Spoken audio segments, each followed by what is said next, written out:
Superstar Jeet নাকি এবার বিজেপিতে যোগ দিতে চলেছে।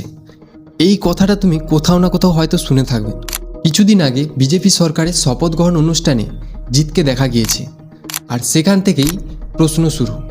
আজ যেভাবে বিজেপি সরকারের শপথ গ্রহণ অনুষ্ঠানে জিৎকে দেখেছেন, ঠিক একইভাবে মমতা ব্যানার্জির শপথ গ্রহণ অনুষ্ঠানেতেও তিনি উপস্থিত ছিলেন। তখন তো কেউ বলেনি তিনি রাজনীতিতে যোগ দিচ্ছেন। আর একটা গুরুত্বপূর্ণ বিষয় হলো, জিৎ নিজেও অনেক ইন্টারভিউতে বা ব্রডকাস্টে বলেছেন তিনি মূলত ফিল্ম ক্যারিয়ার নিয়ে এগিয়ে যেতে চান। অভিনয়, সিনেমা, প্রোডাকশন এগুলোকেই তিনি বেশি গুরুত্ব দেন।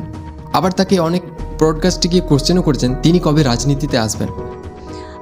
একটা জিনিস জানতে চাই, জিতকে কখন আমরা পলিটিক্সে দেখতে পারবো? মানে যেটা করছি ভালো লাগছে না। না নিশ্চয়ই। তার উত্তরও তিনি সঠিকভাবেই দিয়েছেন। তবে একটা বিষয় বুঝতে হবে, রাজনীতিতে যোগ দেওয়া মানে মানুষ খারাপ এমনটা নয়। কেউ যদি দেখে কোনো দল মানুষের জন্য কাজ করছে, মানুষের সমস্যার সমাধান করছে, উন্নয়নের চেষ্টা করছে, তাহলে সেই কাজকে সমর্থন করতেই পারেন, এমনকি ভবিষ্যতে যোগও দিতে পারেন।